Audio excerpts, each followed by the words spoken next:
I just think the officiating, like, where you get upset with the officiating is the consistency. Like, it's Yes. always called so differently, right? So you'll see one night where it's called this way, and then the next night, same play happening, and it's called, and you're like, yo, so what's the rule? One night, I would argue one quarter or one half. Be consistent. That's why you have rules. Play the game within the rules. Not, okay, they doing it every play, so I'm only going to call it sometimes. What? That's how inconsistent is that? So how do you judge when you call it and when you don't? If they're all a foul, but they're doing it every time. No consistency.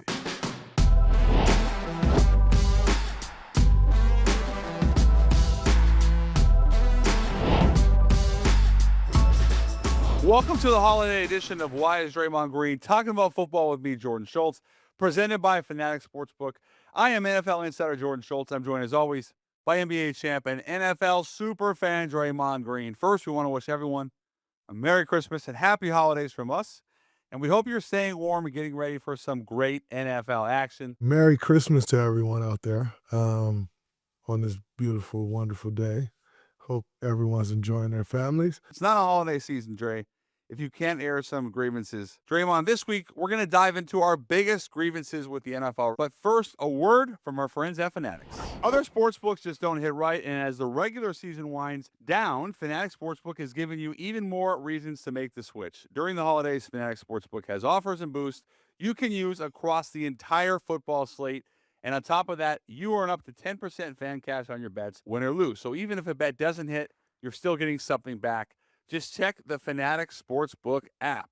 So if you're betting during the holidays, make sure you're doing it with Fanatics Sportsbook. Must be 21 plus. Gambling problem, call 1-800-GAMBLER. Connecticut, call 888-789-7777. Massachusetts, 800-327-5050. New York, call 877-8-HOPE-NY. Maryland, visit mdgamblinghelp.org. Not available in all states. Terms apply. See the Fanatics Sportsbook app. My biggest grievance in pro football is turf. You said it best. Turf needs to go on last week's episode. Specifically, the MetLife turf seems to be a serious problem. The science speaks for itself. Artificial turf has less give than natural grass. 92%, by the way, of players prefer natural grass. That's from an NFLPA report last year. It always feels like we have more and more injuries every year. But between Micah Parsons, Tyreek Hill, why do we still have turf, Draymond? And what needs to be done to get this thing fixed first and foremost? I don't know what has to happen. Like, you think it changed with just like how many star players that you lose to these injuries on these turf fields. Like, you think some of the owners would just be like, you know what, like, we're in agreement. If you got turf, you need to get rid of it. Like, is the change and upkeep of normal grass, of real grass, right, worth more than the losses that you're taking to these star players? I don't think so. And so I don't know what has to happen. The NFLPA got to put up a bigger fight about this because guys are just going down left and right on turf, especially MetLife. How about playoff seeding? Record. No more 500 division winners hosting a playoff game. Yeah, that's See, trash. I actually think this is a real problem because every year you have a team with a very average record hosting a playoff game, at least one. Absolutely. It used to be like this in the NBA, where division champion, you would automatically get a top 4 seed. And the NBA got rid of it. And I think the NFL needs to get rid of it as well. You can't have a worse record, and just because your division was worse, you get to host a home game. That's garbage, and it needs to be overhauled immediately. What was the reaction of the players when you guys when the league changed it? Was it unanimously everyone was thrilled? For sure, because again, you'd have, like, during that time, a worse off Chicago Bulls team win the Central Division and they're hosting. Like, that can't be that way, So I think everyone agree with it. It makes sense. Like, the best record should get the home courts, period. What other grievances that Mr. Draymond Green has? No one ever blames the organization. It's never the organization fault, is always the player. It's like that in the NBA. It's like that in the NFL. And these young quarterbacks get thrown into the fire so fast, they don't get a chance to develop, they don't get a chance to learn the system. They're usually high draft picks when they're thrown into the fire, so they don't have proper offensive lines, they don't have proper weapons, and they never get a real shot, but your clock starts ticking. And I think the mishandling of these young quarterbacks, like, it needs to be studied. Because again, there's proof, right? Like you look at Daniel Jones, you look at Sam Darnold, you look at all these guys who's gone on to figure it out. You know, it's like, well, why couldn't they? They was thrown to the fire so fast and didn't get a proper chance to learn. Two of those guys we're talking about, both were in New York City with the harshest media in the world. You know, and so the mishandling of these young quarterbacks, I think, is ridiculous. You look at what's happening with Shador right now. Like, it's ridiculous. The other problem with the quarterbacks is that we have more data than ever before, and we still have no ability, it seems, to consistently evaluate quarterbacks coming out of the draft. Like, True. the hit rate is still like 50%.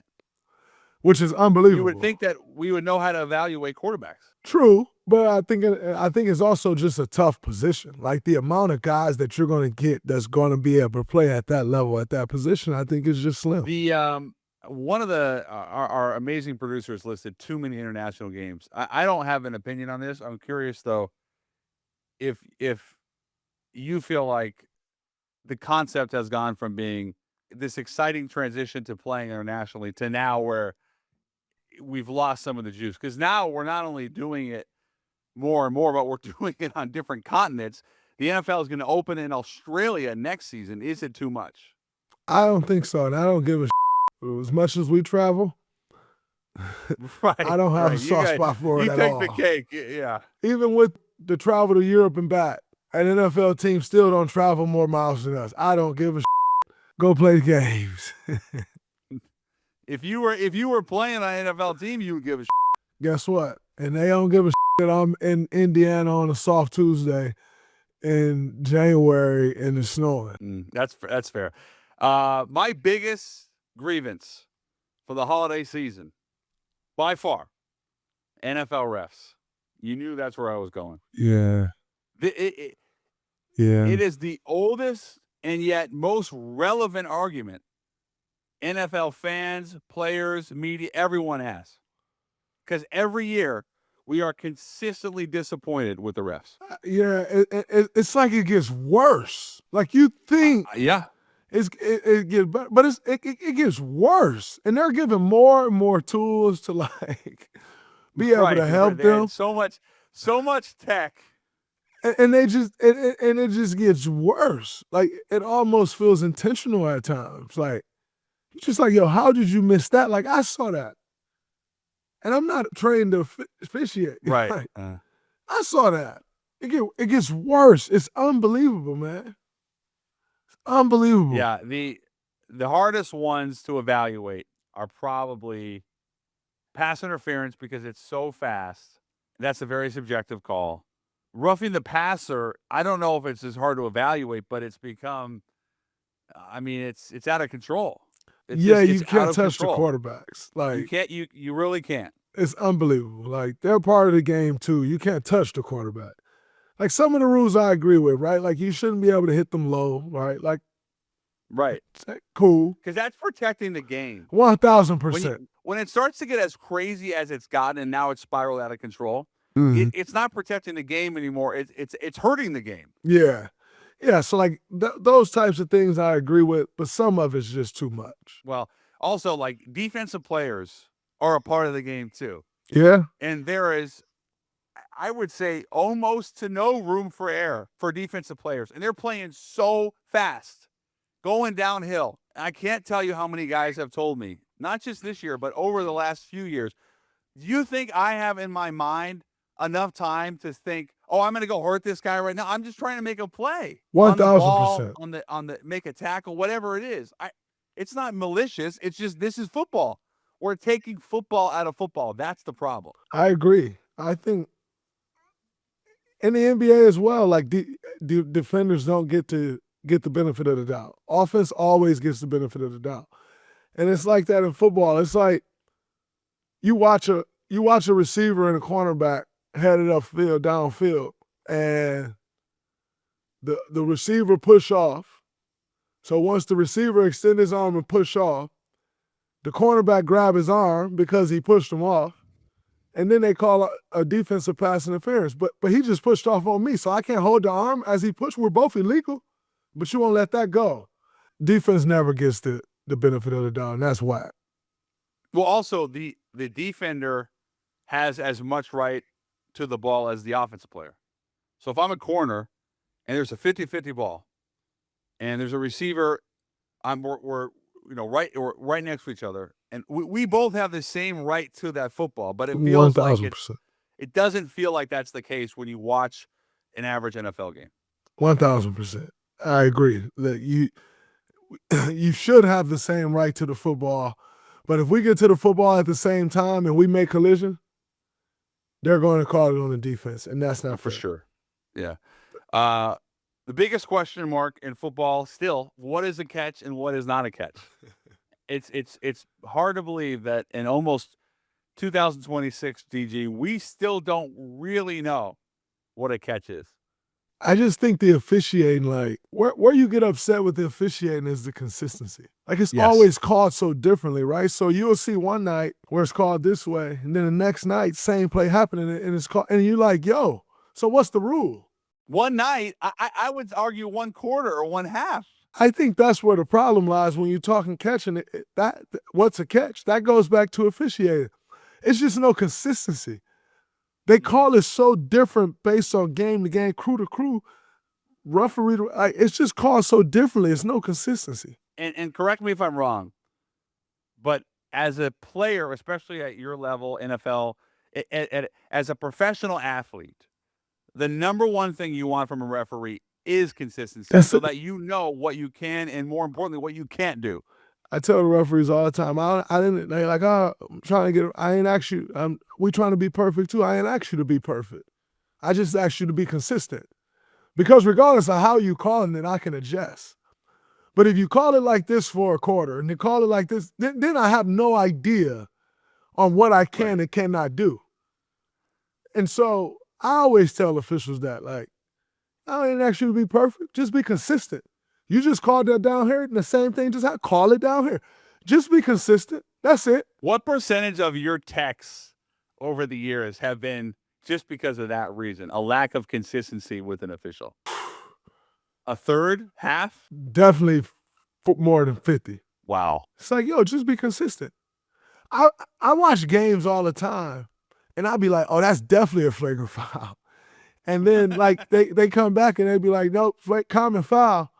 And I'll be like, well, I guess I'm just judging that based off of the foul call that I would get, because that to me, like, from what I've seen be called flagrant. Right. That's for sure a flagrant foul. You know what I'm saying? And so it's wild. Bro, just be consistent, man. Don't let them be physical. Don't let them be physical. And then we chuck the cutter and it's a foul. Like, come on, bro. You just let them grab and hold Steph. So now I chuck the cutter and it's a foul? Nah. Or don't let one of our guys, they're about to come off the screen and grab a hip and they call it. Like, bro, they're holding Steph every play. So it's just because they're doing it every play that you're not going to call? No. That's it. No, you can't do that. Call a foul. Consistency. That's the consistency. Be consistent. That's the problem right there. That's why you have rules. Play the game within the rules.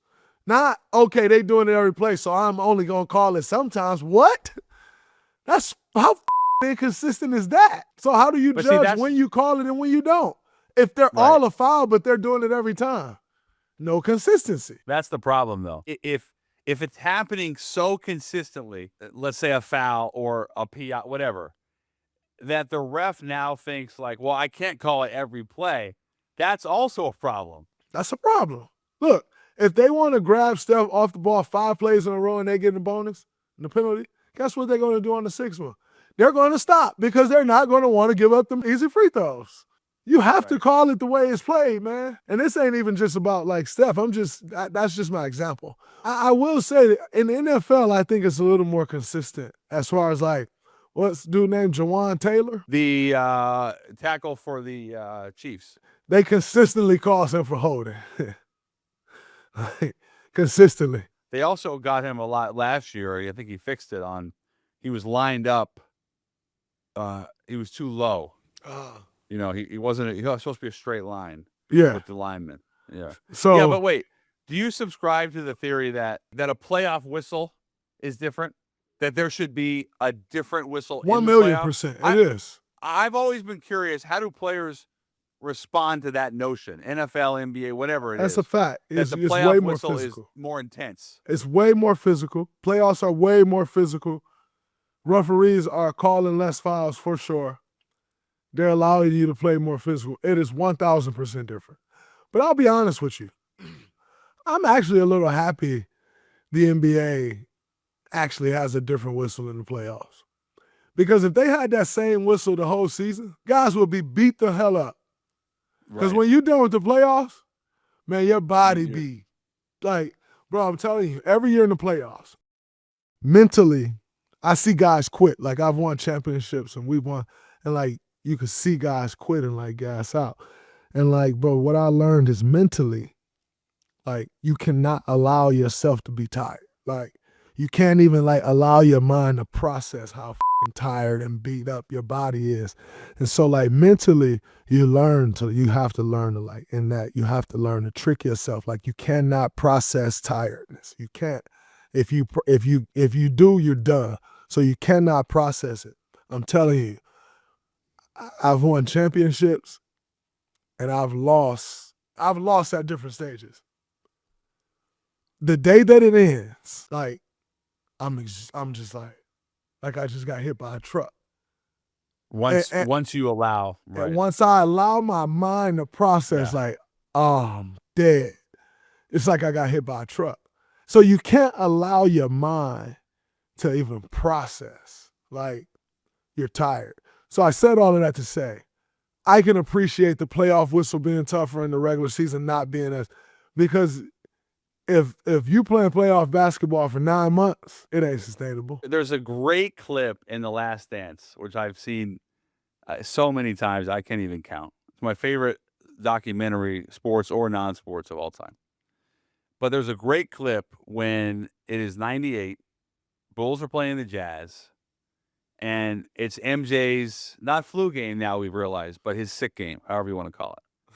And he's talking about how exhausted he is, and how he's trying to muster up as much energy as he can for one more stand defensively against the Jazz. And you can see him, he's talking about it, and you can see the footage. And physically, it looks like the man has nothing left to give. And when the whistle blows or the horn blows, he gets up and he is that what you're talking about? This like mental block? Absolutely. Like you have to block it out. Like you can't even begin to like even let your mind think you're tired.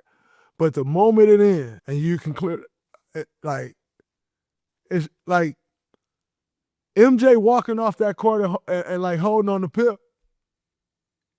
Like you like, I ain't got it. Like he actually needs to pip to get off the court. I need, like, cooked. Like, wow. Like, think about this. The way Mike had to be feeling. Do you know people stay in the bed for a week when they're sick? Right. Regardless of what you assume, flu, food poisoning, everybody got their conspiracy theories about it. The fact of the matter is the man was up. People stay in the bed for a week when they're sick. This man got up the morning and played in the NBA Finals. Do you know the intensity level of the NBA Finals? He played. No, I mean, by the way, let's take it a step further. Since Salt Lake City, the altitude. Right. Come on, man. Cooked. So I'm telling you, it's just like you got hit by a truck. Like, and if you go back and watch that game, a lot of the second half especially, everything is short. Yeah. Everything is short. He has no legs. I don't know how it's still incredible. Yes, sir. Wow. So, yeah. It's a different thing. I don't know. How do you trick yourself? I'll leave it with this. How do you trick your brain? Because you obviously know you're tired. So how do you turn that switch off? What's the goal? Goal is to win. The only thing that matters. Not how I feel, not what's happening, when I was taking place. not is going wrong or right. None of that matters. The only thing that matters is like I just have to win. So I don't care about that. Like I don't like tired. Like that's not a thing. I can't even. I don't have time to think about that. Like because guess what? Even if I am tired, I gotta make that extra push to get that stop. So why am I even thinking about that? I still got to get the stop. I still got to sprint back. I still got to make the next play. So why am I even thinking about that? I don't have time for that. It's not until it's over. Until it's over, you let you're yourself, like, oh my and then God. you realize just how tired you really are. Bro, if you see me after like the NBA Finals, bro, for like almost probably like a week, if you come around me, I'm just like sitting in a daze. Like, just like a daze. Like, toast. Like a zombie. Yeah. Like, it's crazy. No energy, nothing. Nothing. So, you know, in football, like playoff football it's way more physical when you watch them games. Right. No, As physical as the regular, it's way exactly. Everything is to the T. So yeah, I understand. Like, I get it. It's brutal, but you cannot. Man, 17 weeks of football. You can possibly play 4 more games. Yeah. You know how bad that gotta hurt? 22 games, 21 games. You know how bad that gotta hurt? Oh my God. Yeah. But you can't process that at that time. Right. You just gotta go. Because you got the goal. That was great, DG. Thank you, brother. That's a wrap on this week's episode. Draymond, I'll leave it with you. Any parting holiday thoughts? I am in California now. I've been in California the last 14 years, but I grew up in Michigan.